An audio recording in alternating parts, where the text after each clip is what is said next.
During the reign of Suleiman the Magnificent, this work, which describes Turkish life in Istanbul, was written by an unknown Spanish author in 1557 and presented to King Philip II of Spain. According to the preface written by the author for the presentation, the main purpose of the work was to provide information about the Turks, who were the greatest enemy of Spain and all of Europe at that time, to King Philip II, who was one of the most powerful rulers in Europe.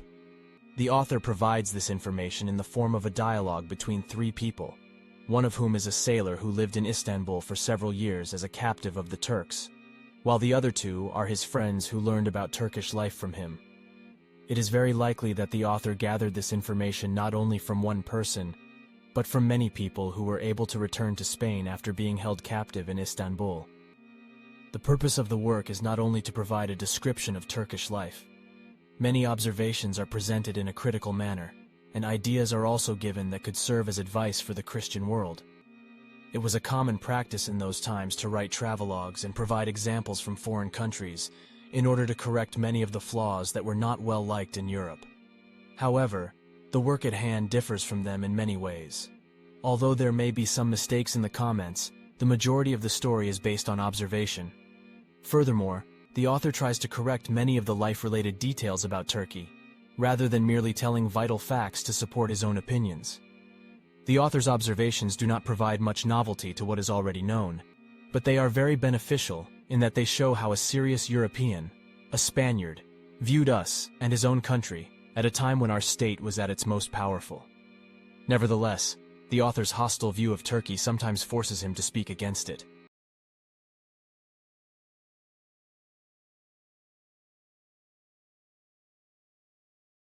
On August 4th, 1552, while we were on our way from Genoa to Naples with the Emperor's navy, we were attacked by the Turkish navy near the Ponza Islands.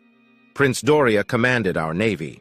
The Turkish navy, commanded by Sinan Pasha, chased us at night and captured 7 of our galleys, which were among the most magnificent and most heavily manned ships in maritime history.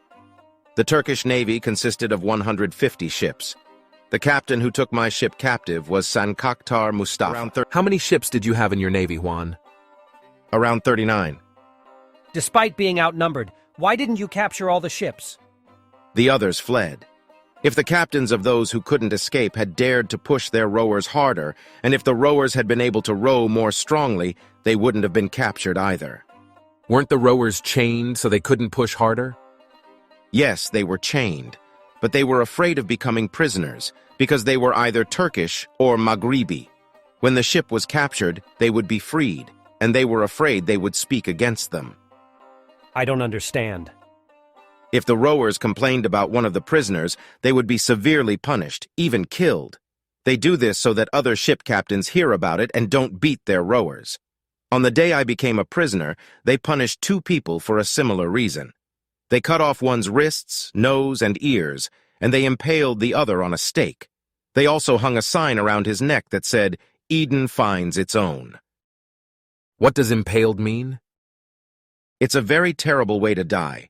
They stick a sharp stake into the person and sit him on top of it. Sometimes the tip of the stake comes out of the person's mouth. There are some who live for 2 or 3 days in this condition. I've never heard of such cruelty. What happened to the one whose nose and ears were cut off? They released him to teach a lesson to the Christian captains. Prince Doria paid him 4 escudos per month. Did you surrender after fighting? No, because they had 6 galleys against our 1. We first decided to fight, but when we were hit by enemy fire, we gave up and surrendered. The boarders climbed aboard the ship and stripped everyone naked. But they didn't touch me or my crew. Perhaps they thought what I had on me was worthless or not worth the trouble, because there were very valuable items in my cabin. I didn't want them to put me on the oar. With the advice of an elderly Muslim slave who had converted to Islam, I said I was a doctor. I almost got put on the oar because I said I wasn't a surgeon. But the captain in question, the Genoese convert Dermis Race, intervened and said, "He is a urinal and pulse doctor. It will be more beneficial to us." That's how I got out of it. Those who don't row well are beaten with a tarred whip. I also got beaten with that whip for another reason. I've seen those whips. Some people who escaped from captivity and visited Santiago exhibited them. Don't believe them. They have nothing to do with what I said. It's impossible for them to have obtained the whips that the comitivas never let go of. They are deceiving ignorant people. You must have scars from the lashes you received. The places where I was beaten occasionally ache. There are no scars left on others. I secretly took a ring that one of the Turkish captains had dipped in ink and pressed onto paper to examine it.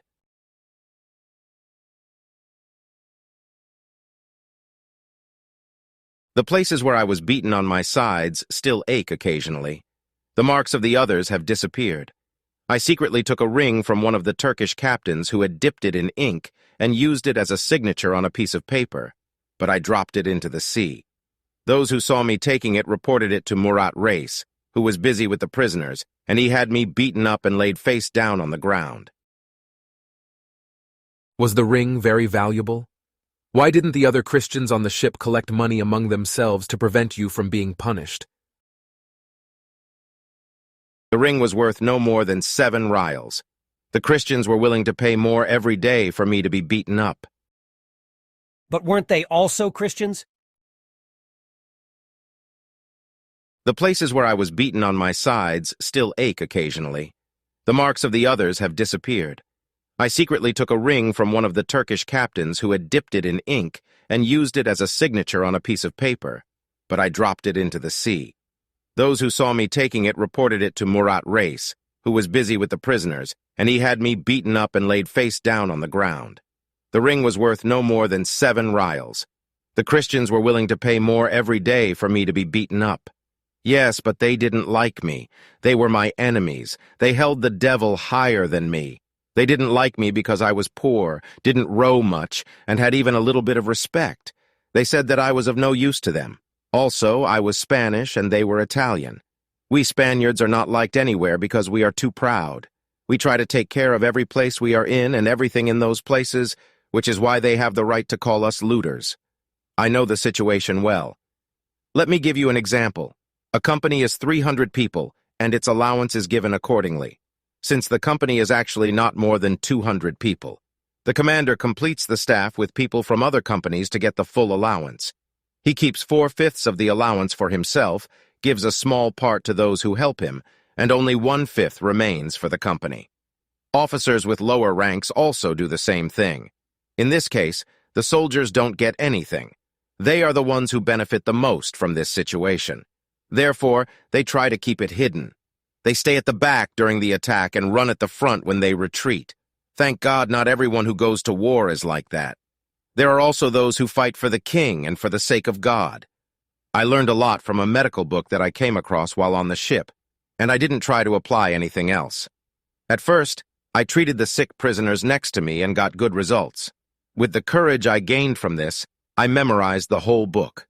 So I learned medicine in 3 months. When I told this to the doctors I met, they thought I was very knowledgeable. How? Doesn't the king feed the soldiers? Why do they steal? I know the situation well. Let me give you an example. A company is 300 people, and its allowance is given accordingly. Since the company is actually not more than 200 people, the commander completes the staff with people from other companies to get the full allowance. He keeps 4/5 of the allowance for himself, gives a small part to those who help him, and only 1/5 remains for the company. Officers with lower ranks also do the same thing. In this case, the soldiers don't get anything. Don't the generals prevent this? They are the ones who benefit the most from this situation. Therefore, they try to keep it hidden. What do these men do against the enemy? They stay at the back during the attack and run at the front when they retreat. If everyone is like this, our situation will be very bad. Thank God not everyone who goes to war is like that.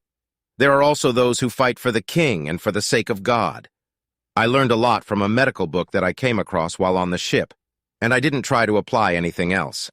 At first, I treated the sick prisoners next to me and got good results.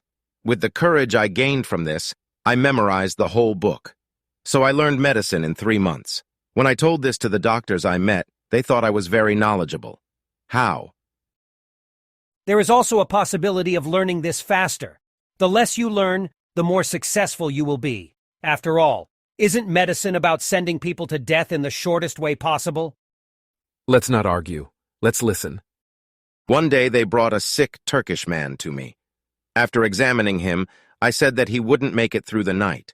They said, "This animal doesn't know anything. Call the barber." The barber who came first asked for my opinion. I told him what I thought and showed off my knowledge, saying things like, "His pulse is bad, he's not moving, his face is yellow." In response, the barber said, "With God's permission, I will heal him," and demanded 15 axi for medicine. If the patient survived, he would charge 5 axi. But that night, the patient died and was thrown into the sea. Later, the barber told me that Turks are not like Christians. They always say their patients will recover. If they die, they say it was God's will and don't blame the doctor. We continued on our journey, passing through Sancta Maura, Lepanto, Patras, Puerto León, Negroponto, and Abido, and then crossed the Hellespont between Gallipoli and Marmara Island. In Turkish, Ayamavra Island, Inabati, Patras, Pyre, Egrabos, Nara, Kiladulbahir, Kanakkale Strait, Gelibolu, Marmara Island. After visiting those places, we arrived in Istanbul. There is a large marble lion statue at the entrance of the port, which is why the city is called Puerto León, and it is part of Athens. The navy must have entered Istanbul with great pomp and ceremony. It was both grand and frightening. The great Turk, Suleiman the Magnificent, watched the navy from a palace belonging to one of his viziers. Each ship hoisted its own flag, and at the top, they raised the flag of Mohammed. Below that, they hung the flags of the captured ships, crosses, and depictions of the Virgin Mary upside down. The janissaries looted them. They had also hung the Great Turk's flag on some masts, and put the Emperor's and Prince Doria's flags below, also upside down. Together with 100 galleys and 300 other ships, including a few French galleys of various sizes, they began firing cannons all at once. Each ship fired 3 times and then reloaded. After an hour of this, the fleet entered the harbor and was unloaded at the shipyard where they had anchored for the winter. This took 3 hours. When the Great Turk wanted to see the prisoners, 2,000 were chained by their feet. The captains and officers had iron rings around their necks, and they took the horns and trumpets we had taken and marched with them, dragging the flags, taking all the prisoners to the palace. The Turks played zurna and mocked our instruments. The Great Turk chose 1/5 of the prisoners, those that belonged to him, and then sent all the prisoners to the towers of Galata. Galata was once called Pera, and it was a town of 3,000 houses. It had many walls and towers. Sinan Pasha's tower had 700 prisoners, and he was our lord, and we were his slaves. They divided the prisoners into groups based on their professions and skills, and made them work outside for their owner's daily wage. The money they earned belonged to their masters. They placed me among the barbers. There was an old, good-hearted surgeon who only cared about making money in charge of us. Then a contagious disease broke out. Several people died every day. I also got sick, but I survived. They almost buried me thinking I had died. Are there any churches there? Where do they bury the dead? Of course, there are churches, but they bury the dead in the ditches at the foot of the walls. Why should it be terrible? Whether they bury them in a ditch or hang them from the gallows, it doesn't matter as long as their faith is complete. I had a fever and was very weak. I didn't have any money to buy food. I had been wearing the same shirt for 4 months, so I was infested with lice. That's why I couldn't sleep. The people who oversee the slaves have an old Christian slave as their leader. This man keeps track of the money the slaves earn and the expenses they have. Christians have more security in terms of being guards than the Turks. In addition, they don't treat Christian slaves the way we treat Muslims. Their attitudes are much more fair and humane. For example, Sinan Pasha or others choose 7 or 8 of the slaves who are on duty to be released on holidays. They are free for 3 more years and are required to continue serving them. After this time, they are completely free and spend most of their time still being guards. 7 or 8 people are enough to control 100 people. If the guards were Turks, even 50 people wouldn't be enough. These guards know all the ways to escape and tricks. The Turks don't. Also, they are afraid of committing another crime and becoming slaves again. They do their best to serve well for all these reasons. They are worse and more ruthless than the Turks. They do everything to rob the slaves. Of course, they can escape if they want to. But what will they do when they are free? Certainly. Because when they return to their homelands, they will fall back into their old status. Here they live off the backs of the slaves and visit brothels and taverns. There are prostitutes everywhere in the world. That's terrible.